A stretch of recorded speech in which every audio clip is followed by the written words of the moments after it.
जोरदार तालियों के साथ कलाकारों का बहुत बहुत आभार, जो हमेशा जिस भी मंच पे जाते हैं तो ऊर्जा को शिखर तक ले जा करके वहाँ तक तमाम दर्शकों को पहुँचा देते हैं कि जीवन का एक वो क्षेत्र भी है जो गीत और संगीत, जहाँ हम तमाम प्रकार के गम भूल आते हैं और खुशियों से चेहरे को मुस्कुरा उठते हैं। तो शिक्षा का एक हिस्सा ये भी हो। मैं इनवाइट कर रहा हूँ रेस्पेक्टेड डॉक्टर वीरेंद्र सिंह जी का स्वागत करने के लिए, श्री महेंद्र सिंह जी और श्री बनवारी जी को। वीरेंद्र सिंह जी जो कि 1954 में झुंझुनू में भोजासर गांव में जन्मे, 1971 में एसएमएस से एमबीबीएस किया। उसके बाद आप इंग्लैंड चले गए, अस्थमा व श्वास रोग में आपने वहाँ से रिसर्च करने के बाद वापस इंडिया लौटे और उसके बाद लगातार सर प्रणाम करते हैं। और ये हमारे राजस्थान के नहीं चिकित्सा विभाग के गौरव है, डॉक्टर भी हैं और शिक्षक भी हैं और हमेशा पढ़ाई के जरिए समाज को नई दशा और दिशा देते रहते हैं।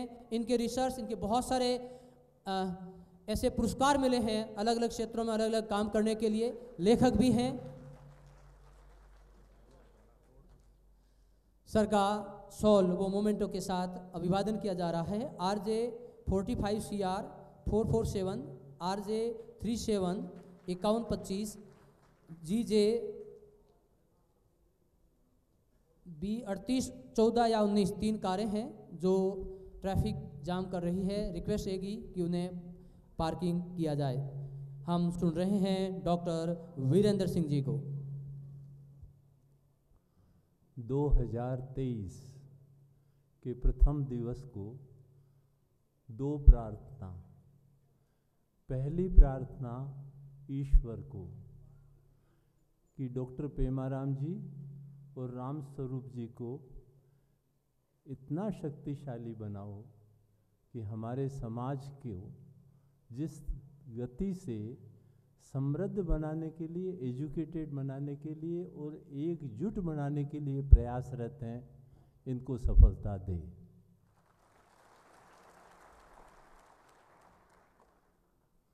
दूसरी प्रार्थना आप सब गुरुजनों को,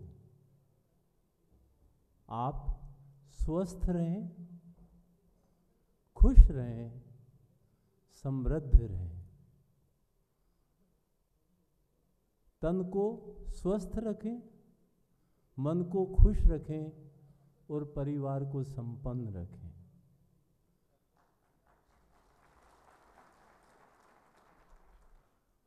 आपसे मैं 5 मिनट रूबरू होऊंगा। ध्यान से, आज साल का पहला दिन है।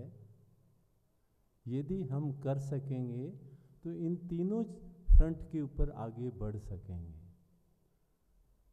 तन के लिए सबसे आवश्यक चीज क्या है? तन के लिए सबसे आवश्यक है हवा। 5 मिनट जिंदा नहीं रह सकते उसके बिना। उसके बाद पानी, 5 दिन जिंदा नहीं रह सकते उसके बिना। उसके बाद भोजन, 5 सप्ताह नहीं रह सकते उसके बिना। उसके बाद बाकी चीज़ों के बिना जिंदा रह सकते हैं। उनमें आते हैं कपड़ा, उनमें आते हैं आजकल ये मोबाइल, उसमें आते हैं हमारे जो स्कूटर, लंबी गाड़ी, ऊंचा मकान, बैंक बैलेंस, ज्वेलरी। एक क्षण चिंतन कीजिए, जो चीज़ तन के लिए जितनी आवश्यक है वो उतनी सस्ती है और जो चीज़ जितनी फालतू वो उतनी ही महंगी है।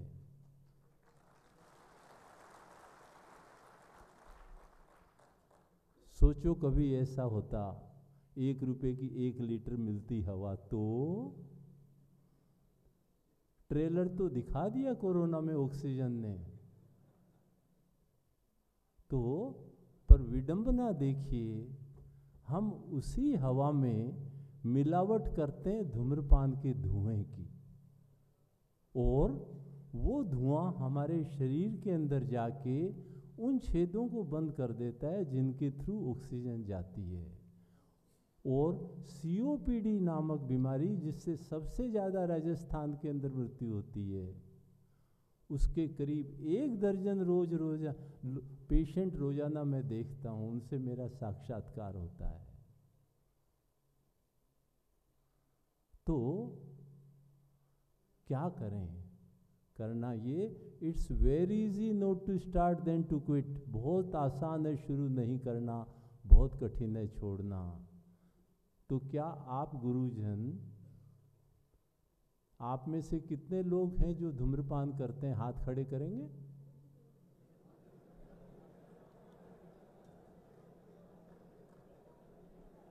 तो इसमें क्या है कि जैसे मैं इस पे फिर 1 मिनट और एक्स्ट्रा लूँगा। क्या है कि जैसे हमारे गांव के अंदर जहाँ पे खाना बनाते हैं, वो जगह कहलाती है तिबारा। जब उसके अंदर चूल्हे से खाना बनता है, बिल्कुल नई वाइट होती है। 10 साल में एक कालस की परत, 20 साल में एक मोटा लेवड़ा, जिसको चाकू से खुरचें तो भी नहीं खुरचा जाए, वही हालत अंदर हमारे फेफड़ों की होती है।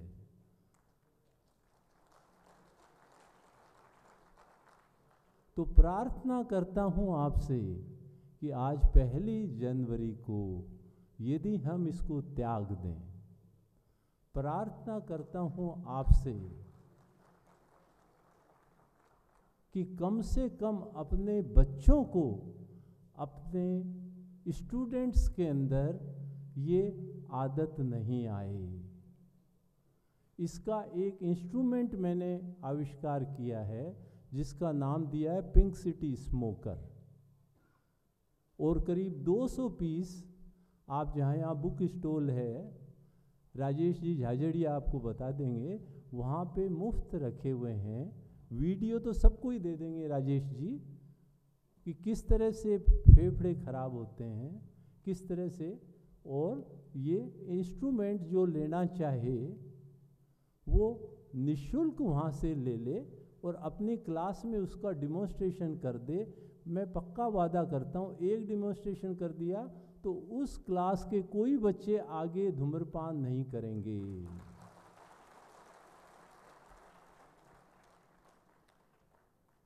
हम पानी में मिलावट करते हैं शराब की, और वो शराब अंदर शरीर के अंदर जब जाती है तो लीवर को तो खराब करती है, लेकिन एक और काम करती है। मैं पूछता हूँ कि काम कितनी तरह के होते हैं? 2 तरह के, अच्छा और बुरा। बुरे काम कौन से होते हैं? मर्डर करना, रेप करना, चोरी करना। आप लोग करेंगे? जिसको अपने ऊपर कॉन्फिडेंस है कि मैं ये काम नहीं करूंगा, हाथ खड़ा कर दे। 100%। मुझे उस जादूगर का नाम बताओ जो आपकी इच्छा के विरुद्ध आपसे ये सारे काम करा सकता है।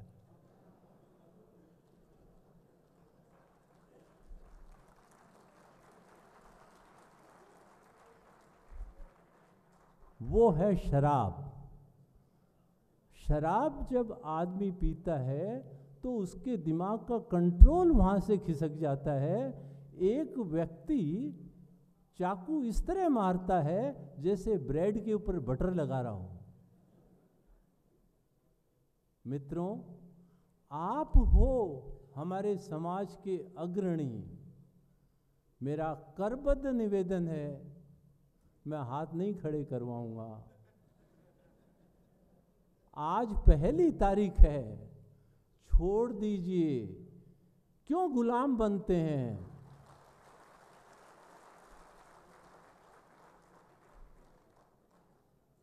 क्या चाहते हैं आपका रिमोट कंट्रोल दूसरे चीज के हाथ में हो? क्या चाहते हैं कि हाथ इतने इच्छा कि ये सारे गलत काम नहीं करेंगे? गलत काम करने के लिए बाधक कर सकते, आपको प्रेरित कर सकता है शराब। जो अफसर खराब रिश्वत नहीं भी लेता लेकिन शराब पीता है तो बीच के दलाल कहते हैं इनसे काम करा लेंगे, चिंता की कोई बात नहीं है। मित्रों, अपना दिमाग का रिमोट शराब को नहीं दें, ये मेरा आह्वान है, आज ही छोड़ दीजिए। हम भोजन में मिलावट करते हैं गुटखा की, तंबाकू की, और वो तंबाकू हमारे शरीर को वही 25 बीमारी करती है जो कि ये सारी की सारी सिगरेट करती है। तो तन के लिए ये 3 चीज़ें छोड़ दीजिए और परिवार में छुड़ा दीजिए। 2023 में आप स्वस्थ रहेंगे। पिंक सिटी स्मोकर आप वहाँ से ले लीजिएगा। दूसरी बात है, खुश रहे मन। मैं 1980 में MD करके आ गया था और बहुत जल्दी ही बहुत प्रसिद्ध हो गया था। SMS में असिस्टेंट प्रोफेसर लग गया था और खूब नाम हो गया। मेरी वर्किंग रहती थी सुबह 8 बजे से 13 घंटे की, रात को 9 बजे। एक ही सवाल रहता था, खुश कैसे रहें। एक दिन सुबह से लेकर रात तक मैंने चिंतन किया कि इतना बिजी हो गया, इतना नाम हो गया, सब इसके बावजूद मैं खुश नहीं हूँ। क्या करूँ कि खुश रहूँ। आपसे शेयर कर रहा हूँ, अच्छा लगे तो आप भी अपने लाइफ में उतारना। पहला मैंने चिंतन किया कि खुशी का अपोजिट है दुखी। और दुखी कौन रहते हैं? एक तो अपनी पीड़ा से, दूसरा दूसरे की पीड़ा से, तीसरा दूसरे की खुशी से, और चौथा बिना बात के दुखी रहते हैं।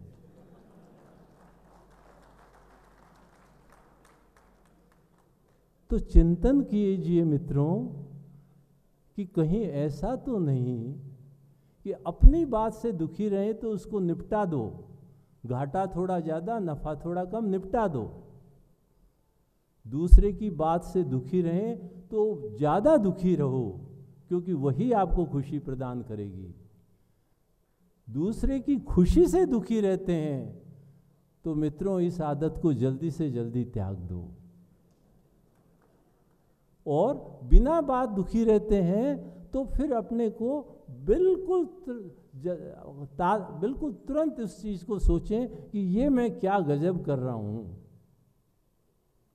और ये करके पहली स्टेप, दूसरी स्टेप में मैंने सोचा कि यदि मैं कैसे जैसे करके इतने मन लगा के यदि मैं पढ़ाऊँ बच्चों को, मेडिकल स्टूडेंट को, और इतने मन लगा के पेशेंट देखूं कि जैसे मेरे को सबसे अच्छी चीज़ लगती थी पिक्चर देखना, कि पिक्चर देखने जैसी खुशी यदि मेरे को पेशेंट देखते हुए और स्टूडेंट को पढ़ाने में मिले तो मैं सोचूंगा कि आहा मज़ा आ गया।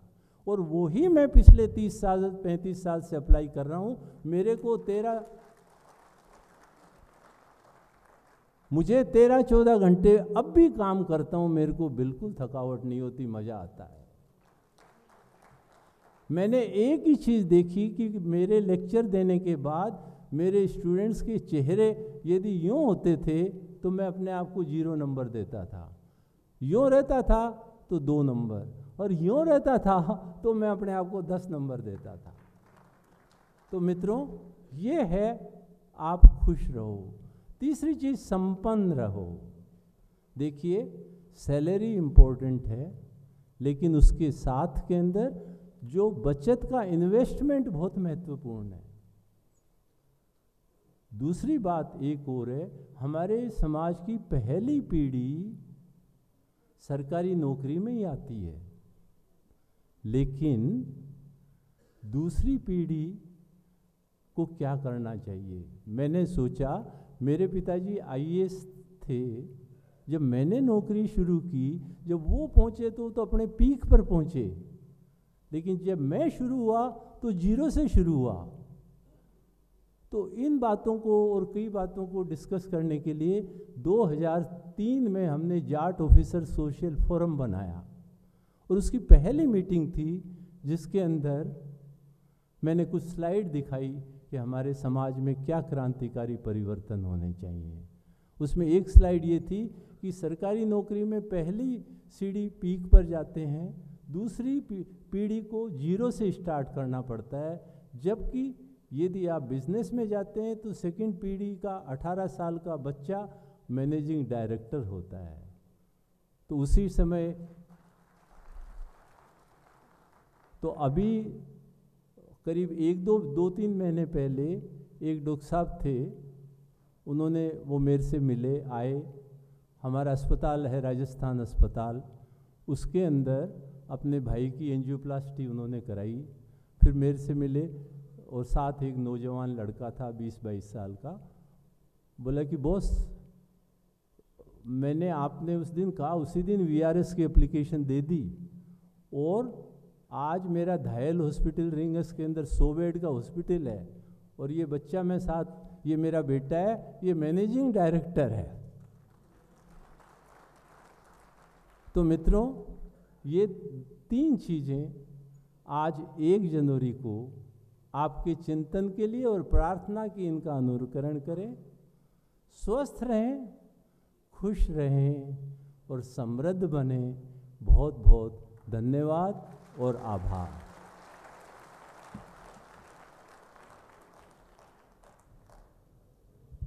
बहुत बहुत आभार सर। हम आपके शुक्रगुजार हैं कि आप समाज को चिकित्सा, शिक्षा, पर्यावरण व कार्यकलापों से किस प्रकार से हम आगे बढ़ा सकते हैं निरंतर मार्गदर्शित कर रहे हैं और स्वयं उस काम में लगे हुए भी हैं। एक अनुरोध रहेगा, कुछ गाड़ियां हैं, बाहर सड़क का काम चल रहा है। RJ 45 CR 0447 447, RJ 14 CQ 8820, RJ 45 CR 1981, RJ 14 XC 1842 जो गाड़ियां सड़क के काम के कारण काम रुक रहा है, निवेदन रहेगा कि वो गाड़ियों को सही जगह पर पार्क करें। मैं इनवाइट कर रहा हूं श्री वीर सिंह जी बेनीवाल सर को। जैसा कि डॉक्टर वीरेंद्र सिंह जी युवा वर्ग में नशे व अपराध की बढ़ती हुई प्रवृत्ति को कैसे रोका जाए, उनकी भूमिका को रखा है, उनको आगे अपने शब्दों के जरिए हमारे सामने प्रस्तुत कर रहे हैं। इनवाइट कर रहे हैं श्री वीर सिंह जी बेनीवाल सर को।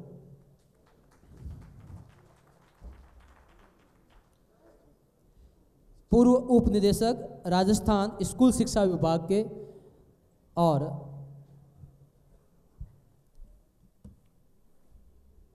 सभी सम्माननीय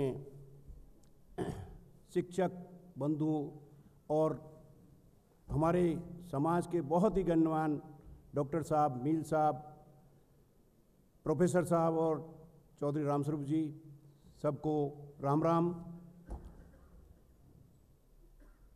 वीर तेजा जी के चरणों में सादर प्रणाम। आज बहुत बड़े संघर्ष के बाद प्रेरणा इस तेजा टीम ने इस जाट समाज शिक्षक रूपी की सारी विचारधारा, सारे संगठनों को एक वट वृक्ष के रूप में यहाँ एकत्रित किया है। उनके इस जज्बे को मैं सैल्यूट करता हूँ। लेकिन उस वट वृक्ष में जो मुझे टॉपिक दिया है उसको उससे जोड़ना चाह रहा हूँ। उस वट वृक्ष की जो सबसे हरी भरी शाखाएं हैं, उनमें कुछ नशे रूपे कीड़े मकोड़े लग गए हैं। वो बहक रहे हैं और डिप्रेशन में आकर, आपने पढ़ा होगा अभी कोटा में जो कोचिंग्स हैं उसमें कई उन्होंने इसी साल कई बच्चों ने आत्महत्या कर ली। ये हो रहा है सिर्फ इसलिए कि कहीं ना कहीं हमें जब डिप्रेशन आ जाता है, हमारी इच्छाएं पूर्ति नहीं होती है। हमारे में चूँकि हम शिक्षक हैं, मैं कहना चाहूँगा कि आप जो भी अभिभावक आते हैं उनको समझाएं कि अपने बच्चों पर, अपने वार्ड पर अपनी इच्छाएं नहीं थोपें। मैं कलेक्टर नहीं बना, मेरा बेटा बनना चाहिए। मैं डॉक्टर नहीं बना, मेरा बेटा बनना चाहिए। और वो इन चीज़ों को जब नहीं कर पाते हैं, डिप्रेशन में आके या तो नशे की तरफ मुड़ जाते हैं या फिर आत्महत्या की तरफ मुड़ जाते हैं, जो आप प्रैक्टिकल देख रहे हो। इसके लिए गार्जियंस को भी ये चाहिए कि अपने बच्चों की जो संगत है उस पर विशेष ध्यान रखें, उन पर अपनी इच्छाएं ना थोपें। चूँकि मुझे समस्या नशे की है, इसके बाद समाधान का भी दिया है परम सम्माननीय डॉक्टर साहब। मेरा टॉपिक करीब करीब सौगंध तो नहीं दिलाई आपको, लेकिन करीब करीब उसी चीज़ पर काफ़ी कुछ प्रेरणादायक हमको दिया। तो उस चीज़ को मेरी स्वयं के ये एक सुझाव आता है, आप लोगों के सामने है कि हम शिक्षक समाज जहाँ से आए, हमारे गांव में बैठे हुए हैं, राजस्थान के सुदूर क्षेत्र के कोने कोने में बैठे हुए हैं। यदि हम जिस तरह से कभी चौपालें लगती हैं गांव में, प्रशासन की चौपाल लगती हैं, क्यों नहीं हम समाज सुधार की चौपालों की शुरुआत कर सकते हैं? वहाँ जाएं, 2-5 मिल के जाएँ। और जो एक कुरीति नशे की रूप, आपने तो बीड़ी सिगरेट और शराब को बहुत पीछे छोड़ दिया। कई जगह आपने सुना होगा स्मैक तक पहुँच गई गाँवों में, छोटे छोटे गाँवों में पहुँच गई। इससे कैसे बचाएं, इस पर चिंतन होना चाहिए। अकेले डॉक्टर साहब, अकेले हमारे सम्माननीय मील साहब या मेरे इस यहाँ बोलने से इन चीज़ों का समाधान नहीं होगा। इसके लिए बहुत बड़ी पहल करनी पड़ेगी। जैसे तेजा फाउंडेशन को तैयार करने के लिए आदरणीय रामस्वरूप जी चौधरी ने, प्रोफेसर साहब पेमाराम जी ने और उनकी टीम ने पहल की। बहुत संकट आए, बहुत चीज़ें आई, बहुत कुछ सुना, उसके बाद हमको आज इस मोड़ पे लाके खड़ा कर दिया कि पूरे राजस्थान, क्या इंडिया के लोगों को यहाँ लाके इकट्ठा शिक्षक बंधुओं को कर दिया। बड़ा सुंदर लगता है आज जो चीज़ हमारे सामने आई है। लेकिन जहाँ भी सुदूर क्षेत्र में बैठे हो, जो एक संदेश आज ये समाज सुधार का दे रहे हैं, और जो नशे की निश्चित रूप से हम सब चिंतित हैं, निश्चित जहाँ जहाँ से आए हो सब लोग चिंतित हैं। इसके लिए कितना अपने स्तर पर कर सकते हैं। आज नववर्ष है, पहला दिन है, कुछ न कुछ ये मन में अपना संकल्प करके जाएं कि मुझे कम से कम, मैं तो पूरी साल की बात करता हूं कि साल में एक आदमी का नशा छुड़ा दूंगा तो हमारा यहाँ आना धन्य हो जाएगा। उन्हें तेजा फाउंडेशन ने आपको इकट्ठा किया, आनंद आता है सबको मिलने जुलने में। गालिब के शेर के साथ मैं अपनी बात को ख़त्म करना चाहूँगा कि जब हम मिलते जुलते हैं, उनके आने से आ जाती है मुंह पर रौनक, उनके आने से आ जाती है मुंह पर रौनक। वो सोचते हैं कि बीमार का हाल अच्छा है, बीमार का हाल अच्छा है। यदि हमारे दिलों में सम्मान, प्रेम, सद्भाव के बढ़ाएं, समाज के उत्थान के लिए आज कुछ न कुछ यहाँ से लेकर जाएं। इसी के साथ मैं अपनी वाणी को विराम देता हूँ। धन्यवाद। जय हिंद, जय भारत। कुल तेजाजी महाराज की जय। बहुत बहुत आभार श्री अवीर सिंह जी बेनीवाल, पूर्व उप निदेशक राजस्थान स्कूल शिक्षा विभाग। युवा वर्ग में नशे तथा अपराध की बढ़ती हुई प्रवृत्ति को रोकथाम के उपाय, हम जितने भी गुरुजन बैठे हैं, यदि हम चाहें कि हम हमसे रोक लें तो ये बहुत तेज़ी से आज लगभग 2000 परिवारों में ये काम पहुंच सकता है कि हमारे बच्चे कहाँ रह रहे हैं, किस वक्त घर आ रहे हैं, उनके मित्र कौन हैं और उनकी पार्टियों का स्वरूप क्या होता है। कहीं और की ज़रूरत नहीं, घर से बात शुरू करें। जैसा कि सर ने कहा, मैं इनवाइट कर रहा हूँ श्रीमान कोडाराम जी भादु साहब को, प्रदेश अध्यक्ष निजी शिक्षण संस्थान राजस्थान, जिनका टॉपिक है टीचर्स अभिभावक संवाद कैसे सार्थक और प्रभावी हो। उससे पहले 3 विशेष अनाउंसमेंट करना चाहूँगा। कोडाराम जी मंच पे आ रहे हैं, तब तक वीर तेजा समाज कल्याण सोसाइटी जो मकराना में है, प्रतिवर्ष सरकारी नौकरियों में खेल कोटे से कैसे जाएं, उनकी काउंसलिंग करते हैं और अब तक उन्होंने महत्वपूर्ण काम किए हैं। राम सिंह जी प्रिंसिपल हैं, जो उनकी उपस्थिति भी यहाँ पर है और लगातार वो काम कर रहे हैं। इस प्रकार के हमें विशिष्ट काम भी समाज के अलग अलग कोनों से कर रहे हैं, जिनमें हमें गर्व है। एक श्री राजवीर सिंह सनाना जी गुरुजी हैं, जो प्रदेशाध्यक्ष हैं राजस्थान गौरव सेनानी शिक्षण संगठन के, पूर्व में सेना में रहे, अभी वो अध्यापन का काम कर रहे हैं और वो तेजा फाउंडेशन की एक बेटी को गोद ले रहे हैं, जिनकी पढ़ाई का खर्च वो वहन करेंगे। इसी तरह से टीम बिलाड़ा, फख्र से कहता हूँ कि वहाँ से 55 गुरुजन बस लेकर के श्री चैनाराम जी, जो कि पिछले 10 महीने से 1100 रुपये प्रति तेजा फाउंडेशन को डोनेशन देते हैं और आने वाले 3 साल तक देंगे। ये टीम अनुकरणीय है और उन्होंने बिलाडा में एक शानदार लाइब्रेरी बनाकर एक बेहतर एग्जाम्पल प्रस्तुत किया है। अब श्री कोडाराम जी सर।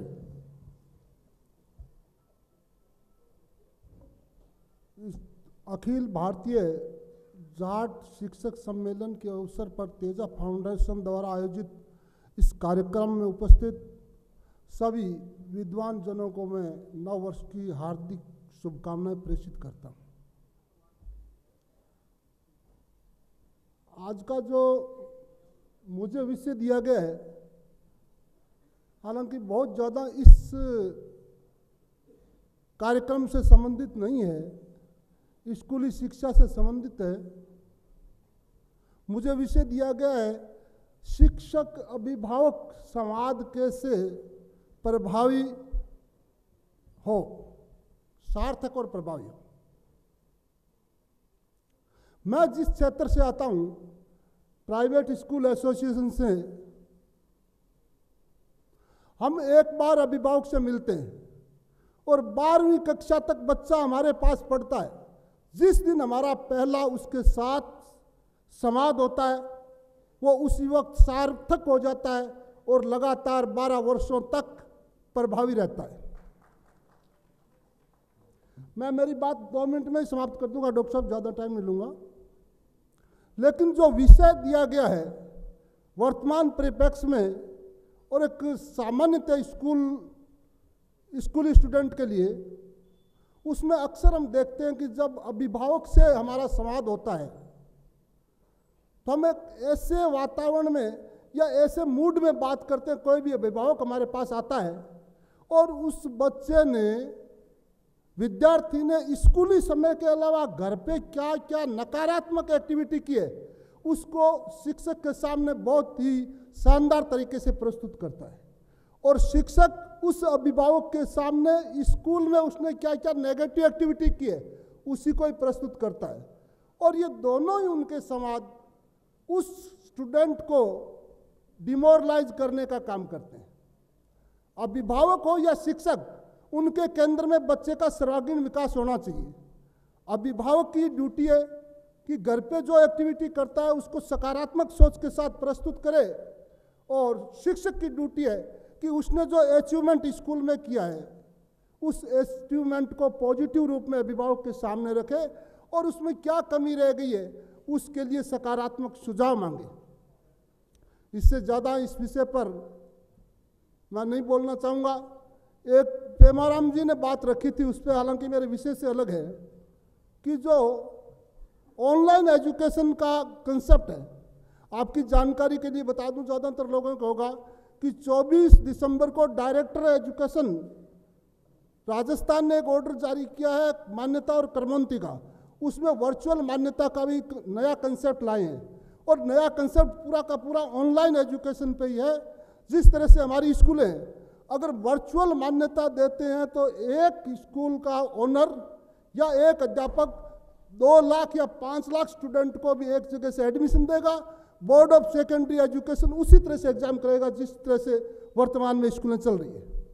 इस संबंध में हमारा कल जयपुर में एक सम्मेलन हुआ और हमारे संगठन ने एक कमेटी बनाई है, वो इस पर अध्ययन कर रही है कि बच्चों के स्वास्थ्य पर और स्कूलों पर क्या असर पड़ने वाला है, और हम उसका प्रतिरोध करेंगे।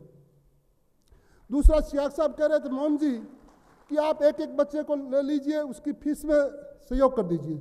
मैं आपको वायदा करता हूं कि अगर तेजा फाउंडेशन के प्लेटफॉर्म से, तेजा फाउंडेशन के माध्यम से अगर कोई ऐसी बात आती है राजस्थान में कहीं भी किसी बच्चे को अगर स्कूली फीस की वजह से कोई दिक्कत आ रही है, मैं आपको विश्वास दिलाता हूं कि हर स्कूल में एक एक बच्चा हम फ्री पढ़ाएंगे तेजा फाउंडेशन के माध्यम से। हमारे पास कोई आता है इसी आशा और विश्वास के साथ कि हम लोग अलग अलग विचारधाराओं के, प्रतिबद्धता अलग अलग है, लेकिन तेजा जी के नाम पर हम सब लोग एक हैं।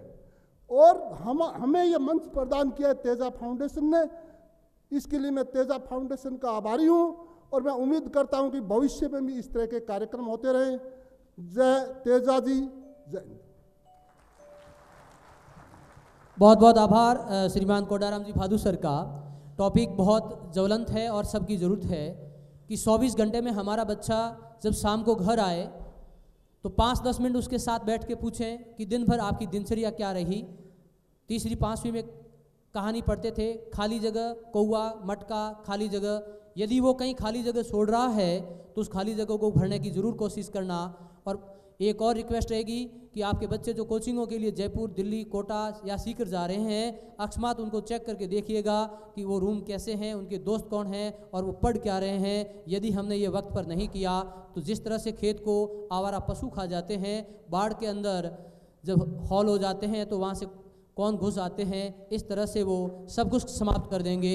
शायद कोडाराम जी ये कहना चाह रहे थे, कोई और नहीं तो हम अपने परिवार के इस काम को जरूर करेंगे। मैं इनवाइट कर रहा हूँ श्रीमती कमला जी लांबा मैम को, प्रदेश अध्यक्ष महिला शिक्षक संघ, और इनका जैसा शिक्षक संघ है उनके अकॉर्डिंग टॉपिक कि सामाजिक एकता में विकास में महिलाओं की क्या भूमिका रहेगी शिक्षा के जरिए।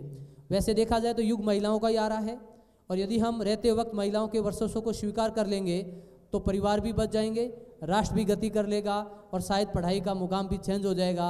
बहुत ज़रूरी है कि इस संक्रमण काल में हम हमारी बेटियों को मौका दें नेतृत्व करने का। श्रीमती कमला मैम अपनी बात को रखेंगे, और बहुत सारी शिक्षिकाएं होनी चाहिए थी। मेरे लिहाज से कमला जी इस बात को भी विश्वास दिलाएंगे कि नेक्स्ट टाइम जब प्रोग्राम होगा तो तेजा फाउंडेशन के इस मंच पे शिक्षिकाएं ज़्यादा रहेगी, क्योंकि बालिकाएं ज़्यादा पढ़ती है बालकों से तेजा फाउंडेशन में। ऊपर ऑडिटोरियम में बैठे हैं बच्चे। मैम, सबसे पहले मैं तेजा जी महाराज के श्री चरणों में नमन करती हूँ। तेजा फाउंडेशन द्वारा आयोजित अखिल भारतीय जाट शिक्षक सम्मेलन में पधारे हुए जाट समाज के गणमान्य समर्थक लोगों को मैं प्रणाम करती हूँ। राजस्थान के विभिन्न कोनों से पधारे शिक्षक बंधुओं एवं मेरी स्नेहिल बहनों को नमस्कार। मुझे आज जो टॉपिक दिया गया है वो बहुत महत्वपूर्ण है। सामाजिक एकता के विकास में महिला शिक्षकों की भूमिका। समाज लोगों का एक अनुशासित संगठन है जिसका आधार जाति, धर्म, भाषा कुछ भी हो सकता है। समाज की अपनी सभ्यता होती है, अपनी संस्कृति होती है, अपने रीति रिवाज होते हैं। इस देश में बहुत से समाज पल्लवित हैं, जिसमें एक गौरवशाली इतिहास वाला हमारा जाट समाज भी है। आज हम जिस जाट समाज की बात कर रहे हैं वो बहुत ही जटिल है। हमारी आवश्यकताएं केवल जीवन निर्वाह तक समाप्त नहीं हो जाती हैं।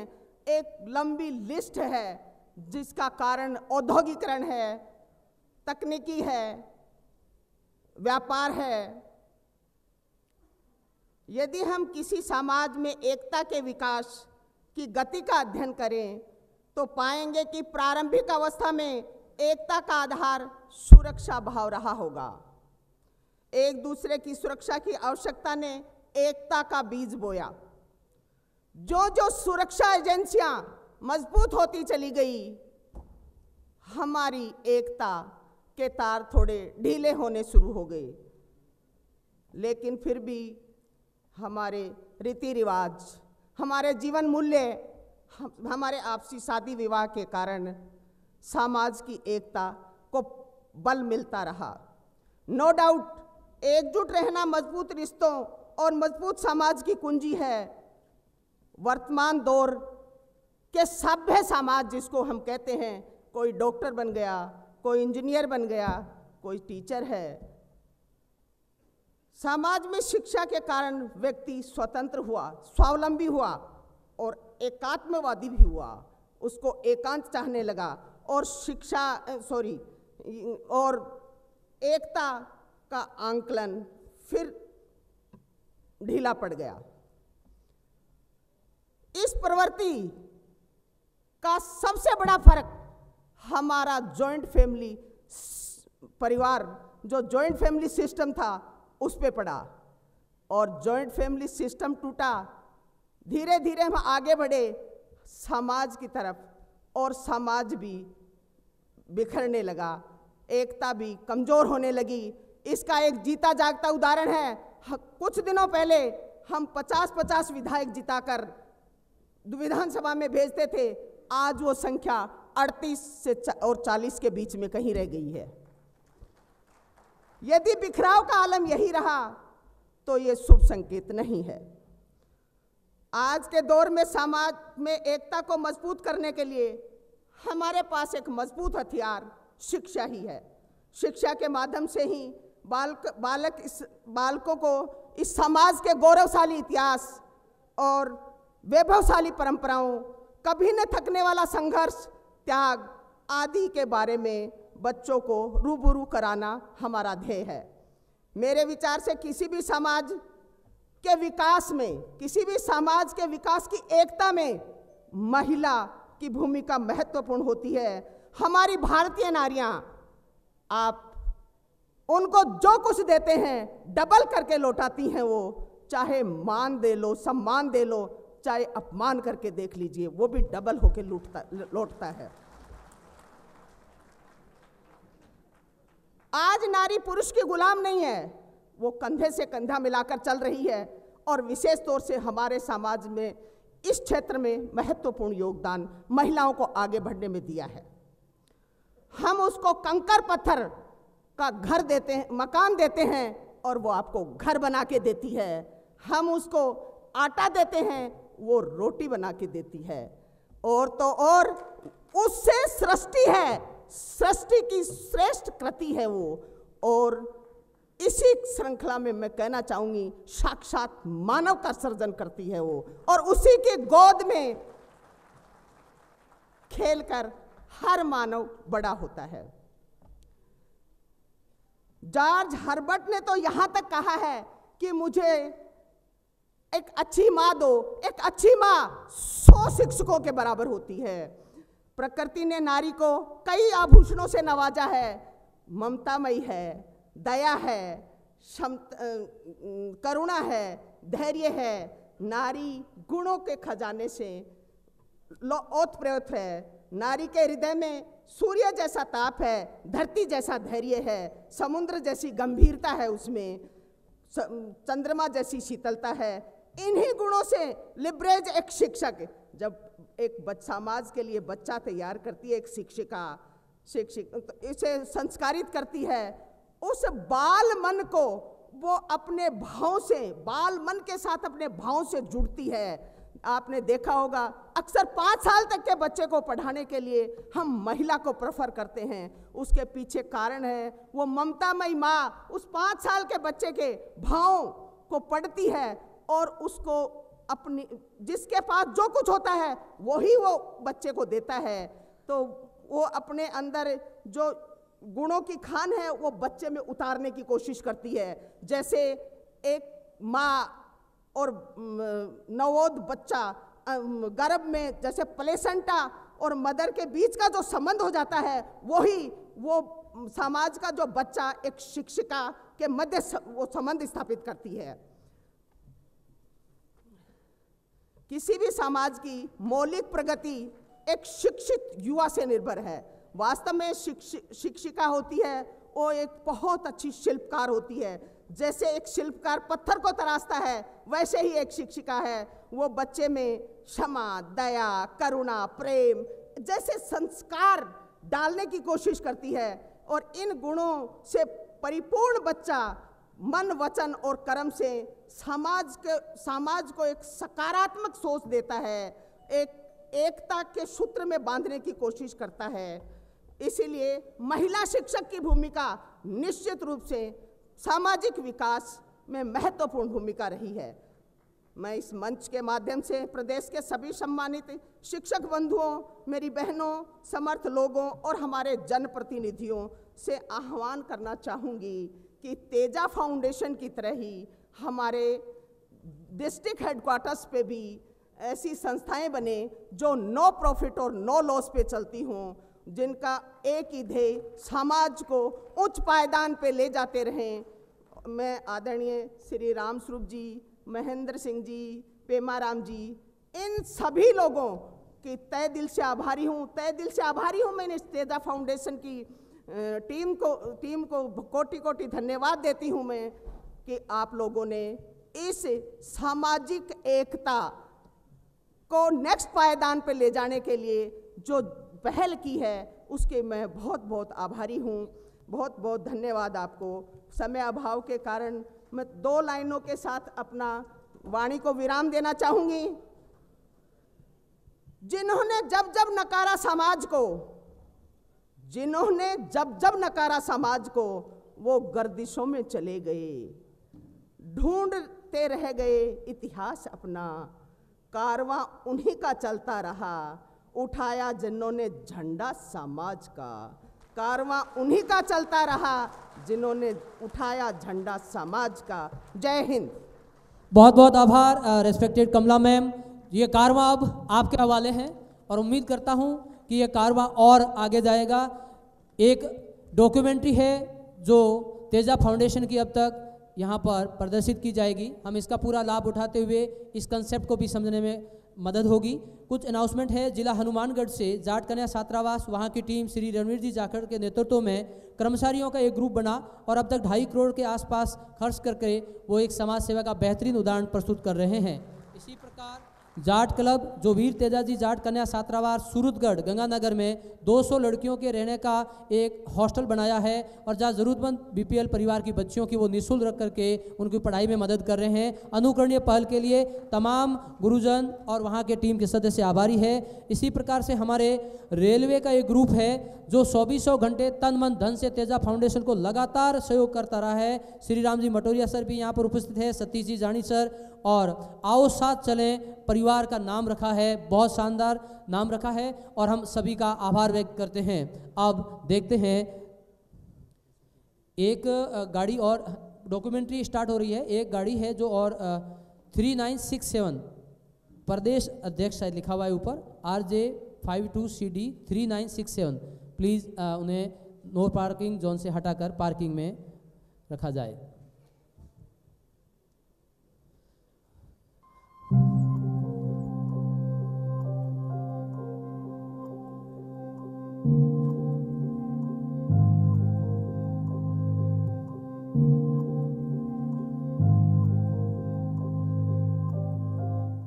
सभ्यता की कहानी जितनी पुरानी है उतनी ही पुरानी दास्तां जाट कौम की भी है। तारीख में इस कौम के पंजाबों की गूंज बहुत दूर तक सुनाई पड़ती है, चाहे एशिया हो या फिर यूरोप। इस कौम के साहसिक कारनामे आज भी तारीख सुना रही है। सिकंदर से लेकर कारगिल तक की वीर गाथाएं जाटों की बहादुरी की गवाही देती रही हैं।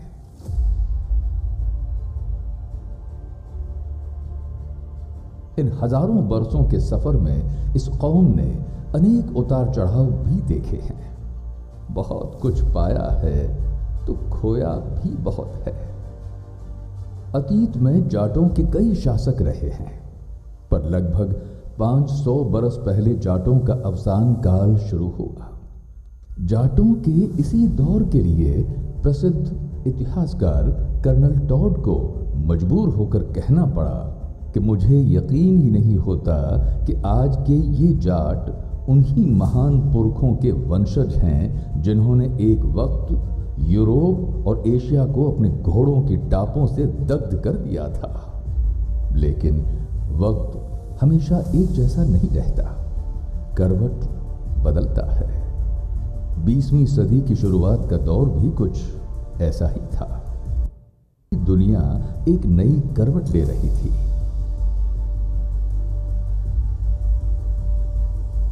राजनीतिक, सामाजिक, आर्थिक आदि सभी क्षेत्रों में बदलाव महसूस किया जा रहा था। 20वीं सदी जिस तरह दुनिया के संदर्भ में एक बड़े परिवर्तन की सदी थी, के लिए एक साथ मिलकर कार्य करें और समाज के नव निर्माण के सहभागी बने। जय वीर तेजा जी, जय भारत, जय जाट।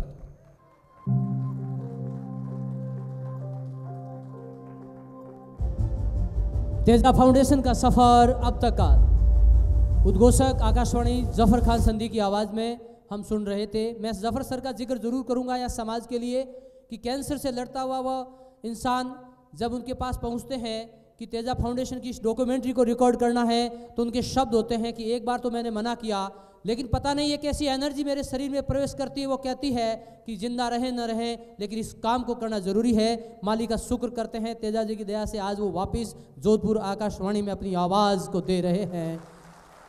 समाज के लिए बेहतरीन काम करने के लिए हमें मार्गदर्शित करते रहे हैं संरक्षक भामाशा और अध्यक्ष राजस्थान जाट महासभा के श्री राजा राम जी मील साहब का उद्बोधन और स्वागत के लिए हम इनवाइट कर रहे हैं। जोरदार तालियों के साथ उम्र के इस पड़ाव पर इस युवा का जरूर स्वागत हो, जो हर क्षेत्र में जब भी जरूरत पड़ी है सबसे पहले आके खड़े होते हैं कि मैं तैयार हूं, आप तैयार हो क्या? तो आज भी वो आपके साथ खड़े हैं कि गुरुजन आ रहे हैं तो मैं भी आ रहा हूं, जिस राहों पे वो चलेंगे मैं भी उनके साथ चलूंगा। रेस्पेक्टेड श्री राजा राम जी मील सर, जो हमें हमेशा मार्गदर्शन, संरक्षण और दिशा दशा देते हैं। जोरदार तालियों के साथ इनका अभिनंदन कर रहे हैं श्री राजेश जी झाझड़िया सर, श्री राम प्रताप जी सर।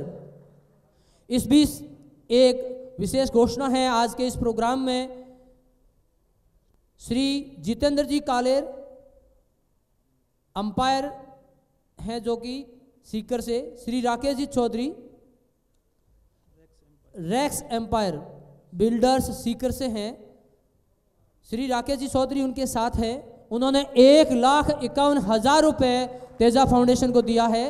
राजा राम जी की स्वागत की तालियों के साथ साथ इनके डोनेशन के लिए भी जोरदार तालियां। इसी तरह से श्री तेजपाल जी मूड, श्रीमती सुशीला जी चौधरी उप सचिव बालिका शिक्षा एजुकेशन फाउंडेशन संकुल जयपुर निवासी ग्राम कोजावास नवलगढ़ झुंझुनू से हैं। उन्होंने 51,000 रुपये इस संस्था को दिए हैं। बहुत बहुत आभार। और अब हम सुनते हैं श्रीमान राजा राम जी सर को कि जाट समाज की एकता और विकास के लिए हम क्या करें और क्या नहीं करें। Respected sir.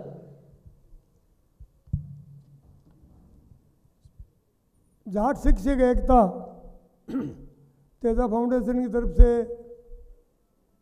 आज रखा हुआ ये सम्मेलन कहें, मीटिंग कहें, सभा कहें, मैं सबसे पहले तेजा फाउंडेशन को करता धरता भाई राम स्वरूप जी है, डॉक्टर पेमा राम जी है, उनके साथी है, मैं इन सबको बहुत बहुत बधाई देता हूँ।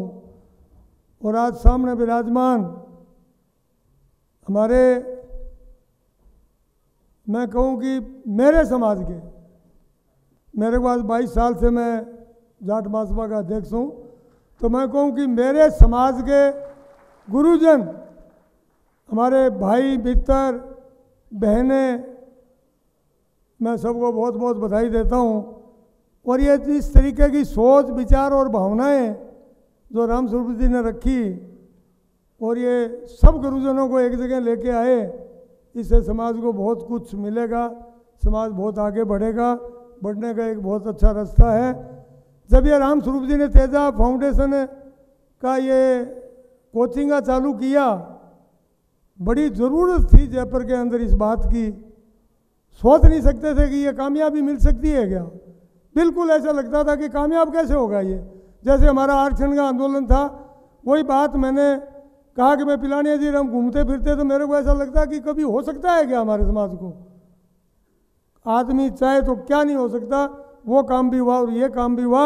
आज हमारी संस्था जो है जयपुर के अंदर सबसे अच्छी तेजा फाउंडेशन जो है संस्था चला रही है, और इन गुरुजनों का साथ होगा तो 4 चांद लगेंगे। हमारे जो अभी दिखा रहे थे आप कमेंट्रीज में, इसमें जो हमारी बच्चियां और बेटे जो शिक्षा ले रहे हैं, वो खाली राजस्थान की बात नहीं है, हिंदुस्तान की बात नहीं है, बढ़ के अंदर आगे बढ़ रहे हैं और 4 चांद लगाएंगे। आज जाट समाज बहुत प्रोग्रेस पे है। दुनियादारी कहीं जाए, कैसे ही जाए, कुछ भी जाए, आज कहने के लिए बहुत से कहते हैं कि देश आज पीछे धकेला जा रहा है, गरीबी बढ़ रही है, बेरोजगारी बढ़ रही है, ये बातें हैं। लेकिन हमारा समाज पैरों पर खड़ा है और खड़ा रहेगा। पहचान इस बात की करनी है, पहचान इस बात की करनी है कि हमारे समाज के अंदर भी कोई आदमी रास्ता छोड़ के जा रहा है, उसको मनाने की कोशिश करो, समझाने की कोशिश करो कि साथ रहें, समाज का नुकसान नहीं करें। मेरे को बहुत खरा लगता है जो समाज का नुकसान करता है। समाज का नुकसान करता है वो एक दिन खुद ही पिसाएगा, खुद ही बैक में जाएगा। हमारे ये गुरुजन जो बैठे हैं, ये घर से निकलते हैं, आपका तो कुछ नहीं कर सकते, पूरे दिन ड्यूटी देनी पड़ती है, दे के आते हैं। वहाँ ये बहुत कुछ कर सकते हैं, जो सामने बच्चे पढ़ने के लिए आते हैं उनको बहुत कुछ दे सकते हैं। जैसे डॉक्टर वीरेंद्र जी ने अभी बताई सारी बातें, कितनी गुणकार बातें बताई। आजकल ये बहुत बीमारी चल रही है, ये पहले सुनते थे कि पंजाब के अंदर है, चंडीगढ़ में है, आजकल ये गांव ढानी और ये कस्बों के अंदर भी बीमारी फैल गई। इंजेक्शन है, टेबलेट है, ये सफ़ेद है, काला चिट्टा, पूंछ और ढिंकड़, दुनिया भर की बेल है। हमारे समाज को इस बात से बचाना है और समाज को पढ़ाना है। जो पढ़ने का सिलसिला हमारे समाज का बहुत अच्छा है। बहुत सी संस्थाएं ऐसी हैं, लड़कियों की है, लड़कों की है, हॉस्टल हैं, कॉलेज हैं, हमारे प्राइवेट स्कूल हैं, हमारे समाज के लोगों को बहुत संस्थाएं हैं। तो मैं सोचता हूँ कोई एजुकेशन की आज की तारीख में कोई कमी नहीं है, बशर्ते कि थोड़ा सा परिवार ध्यान रखे आपके बच्चों का, तो गुरुजनों की तरफ से कमी नहीं आएगी। मैं जिस जगह पैदावार जहाँ रहे वहाँ ये एजुकेशन संस्थाएं नहीं थी, तो अक्सर ज्ञान नहीं ले सका, लेकिन फिर भी जाट था इसीलिए मैं आज यहाँ तक पहुँचा, और कोई रीज़न नहीं है। मेहनत, ईमानदारी और समय, तीन ही चीज़ चाहिए। सोच सही हो, भावनाएं अच्छी हो, विचार अच्छे हो। जैसे डॉक्टर साहब कह रहे थे कि अगले की प्रोग्रेस में जो दुखी है वो तो मरना है उसको, मन में जहर घोलोगे तो खुद को ही खा जाएगा। ये सही बात कह रहे थे डॉक्टर साहब। मेरे साथ रहने वाले बहुत से छोरे बड़े बिजनेसमैन बन गए। मेरे ड्राइवरी करते थे, वो आज बिजनेस कर रहे हैं, बहुत बड़े बड़े कर रहे हैं। मैं कहूँ यार ये तो मेरा ड्राइवर था, आज वो तो बहुत हो रहा है। तो मेरे को खुश होना चाहिए कि कोई माथे में सड़ डालनी चाहिए।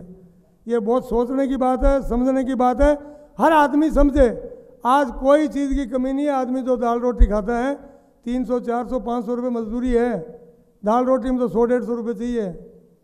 पैसे की कोई कमी नहीं है, विचार और भावनाएं की कमी है, या आदत की वजह से कमी आती है। कुछ एक हमारे समाज के अंदर, हमारे समाज के लोग बहुत बड़े हैं, बहुत बड़े हैं, बहुत बड़ा बिजनेस है। बहुत सी स्टेटों में मैंने देखा है, हमारे राजस्थान के, मेरे ख्याल से बिहार और यूपी में नहीं मिलेंगे, बाकी कोई स्टेट और कोई देश ऐसा नहीं जिसके अंदर यहाँ राजस्थान के जाट नहीं हो। सिर्फ 2 स्टेटों में नहीं होंगे जो वो प्रोग्रेसिव नहीं है। तो हमारा समाज बहुत शाना और समझदार है। बहुत बड़े काम, बड़े बिजनेसमैन, जिस जगह भी जाके देखो, मैंने पूना में देखा, ये डिपार्टमेंटल स्टोर है। डिपार्टमेंटल स्टोर से क्या है कि पता ही नहीं, 5-7 ट्रक एक साइड खाली हो रहे हैं, 5-7 ट्रक एक साइड लोड हो रहे हैं, उसमें से ही इतने बड़े शोरूम है, इतने बड़े बिजनेसमैन है। चेन्नई में देखा मेरे, पालीगढ़ की साइड के चौधरी थे, उनके कोई चांदी का कारोबार है, बहुत बड़ा कारोबार है। लेकिन एक ही बात है, पैसे हमारे लोग बहुत कमा रहे हैं, अच्छा है, आगे बढ़ रहे हैं।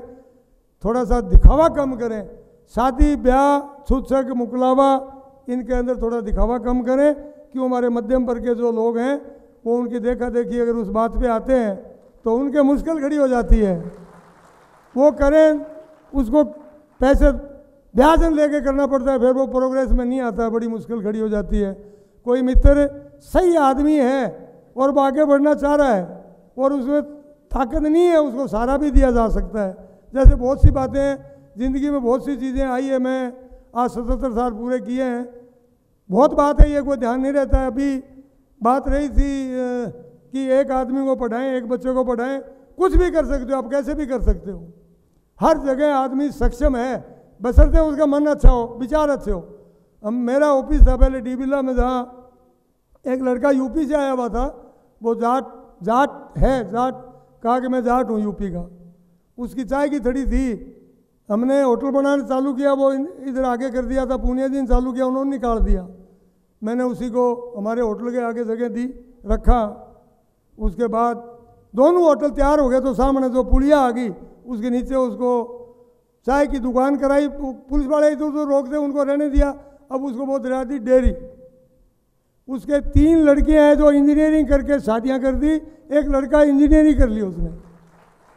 4 बच्चे अगर इतनी पढ़ाई और एजुकेशन करके उस दिन अगर वहाँ से निकाल देते, पता नहीं क्या होता, वो कौन सी दुनियादारी में होता, कहीं हो सके आत्महत्या कर लेता। तो आदमी क्या करता है, कौन सा टप्पा आदमी के कब काम में आता है, बहुत सी जगह इस तरीके की बातें आती है। आगे हर जगह ध्यान रखना चाहिए आदमी को। आप जो गुरुजन है वो हमारे समाज का आईना है, हमारे समाज के ये समाज को आगे बढ़ाने में सक्षम है।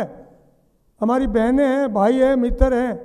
और ये एग्जाम्पल इस बात का है कि तेजा फाउंडेशन है, एक आदमी राम स्वरूप जी बाहर निकले और ये डॉक्टर पेमा राम जी साथ लगे और बहुत से मित्र हमारे इनके सहयोग में आए और आज हज़ारों बच्चे यहाँ से निकलते जा रहे हैं। तो ये कोई छोटी बात नहीं है, ये हर आदमी कर सकता है, बशर्ते कि आदमी सपना देखे कि मेरे को होटल साइड में जाना है, मेरे को बिजनेस साइड में जाना है, इंजीनियर बनना है, IPS बनना है, IAS बनना है। ये विचार तो करो, देखो तो सही। मेरा रिश्तेदार रतन जी गोरठा गुजरली है, जो मैंने 3 नंबर बेटी ब्याही, वो लड़का इनकम टैक्स में था, आजकल यहीं कमिश्नर, वो चीफ कमिश्नर भी है। उन्होंने खेत दिखाने ले गया छोटा भाई सुरदाराम, तो खेत में जाके डाणी थी, डाणी खाली पड़ी थी उस टाइम, कोई नहीं, बोला इसमें स्कूल खोल दो। हमने स्कूल खोल दी। हमें 7-8 साल तक ऐसे दुख पाए वहाँ, हम गालियाँ देते रिश्तेदार को, हमारे को कब के बदला मांग रहे थे पता ही नहीं, हमारे को क्यों फंसा दिया यहाँ। बच्चे बीमार हो जाएं सर आगे चौमासा के महीने में, वहाँ सड़क नहीं जाने के लिए, पीने का मतलब पानी बहुत है लेकिन रास्ते नहीं, बहुत मुश्किल की है, समस्या खड़ी हुई। आज उसको 27वां साल चल रहा है, 2000 बच्चे हैं उस कैंपस के अंदर।